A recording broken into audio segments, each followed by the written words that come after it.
Hello everyone. Before I begin, I just want to mention that what I'm teaching you right now is a consolidation of what I've learned from forums and a series of videos. So definitely check out the description below, and there's a series of videos that actually help me learn what I'm going to teach you today. And so we know that humans are not like a metronome. So when you generate your MIDI sounds, you want them to have a humanized performance.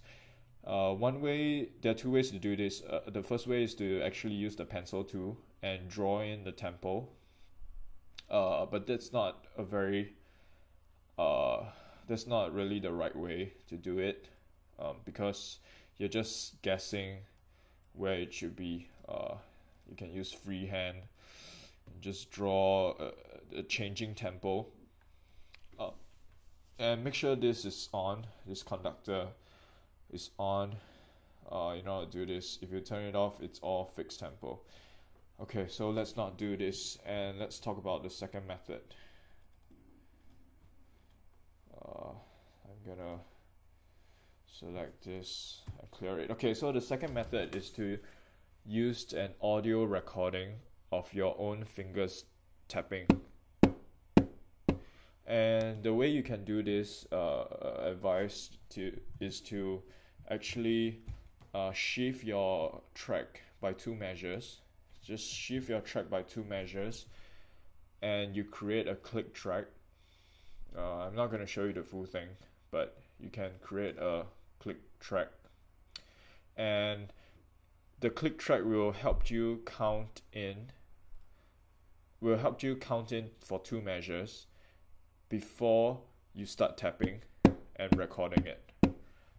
And you can mute the click track. You can mute the click track after the two measures. Just mute it. So I'm not demonstrating it here, but so I already have my audio recording, which I recorded, and I drag it here. And now let's get to business. The fastest way to do it is to use Beat Detective under Event. You select your audio recording, and then you go to Event, you go to Beat Detective, and make sure I like to use Capture Selection, and it will tell you that it ends at measure 35 second beat. And then make sure this is 100%. Sensitivity is 100%, and it's going to analyze. My piece is around 60, quarter note at 60, but I tap it at eighth notes, so it detects sub beats of 120. And now what happens? Let's do this again. And then I'm going to click generate. So after you click generate, it's going to ask you, do you want to move all your beats? So the entire MIDI, do you want to move all your MIDI performance? And click OK.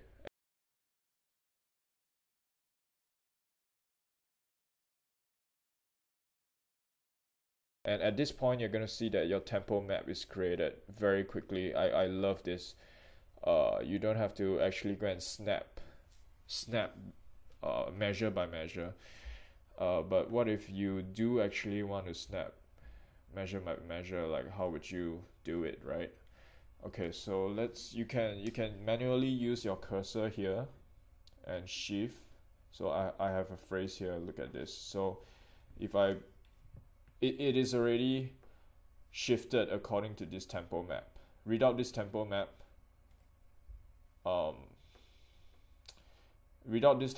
the performance is very rigid. But with a tempo map, the tempo actually changes. But so you can manually do this, which let's try.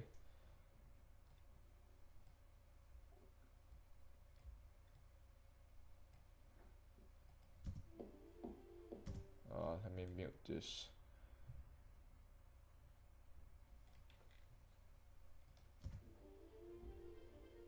So do you hear the let me turn up my audio.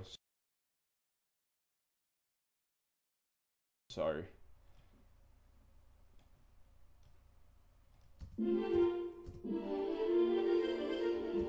So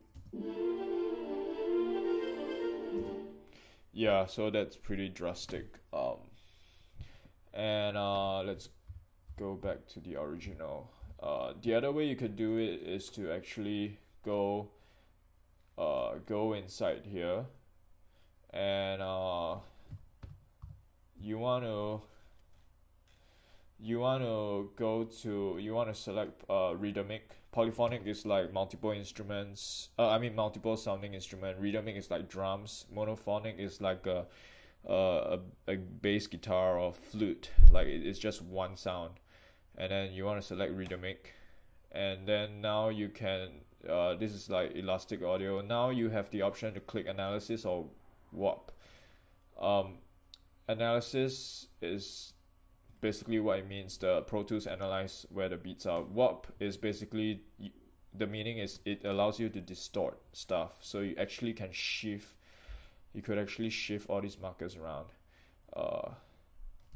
Okay, so the trick here is to actually hold down shift, so you do not affect the other you do not affect the entire clip. But notice that if you are even though you are shifting this, the tempo map doesn't change. So after you shift this, if you want to do the shifting method of the beats, you would have to go back to the beat detective, detect and create a new tempo map. And yeah, so you can play around with this, and for more details you can check other videos in the description about how to do this. But remember, to distort the beats, you have to come to warp. And to add an extra marker, you can use just put your cursor here and press Ctrl E. That will get you an extra marker. Ctrl E gets you the extra markers. Okay, so I hope all this is really helpful for you in generating a more humanized performance of your MIDI.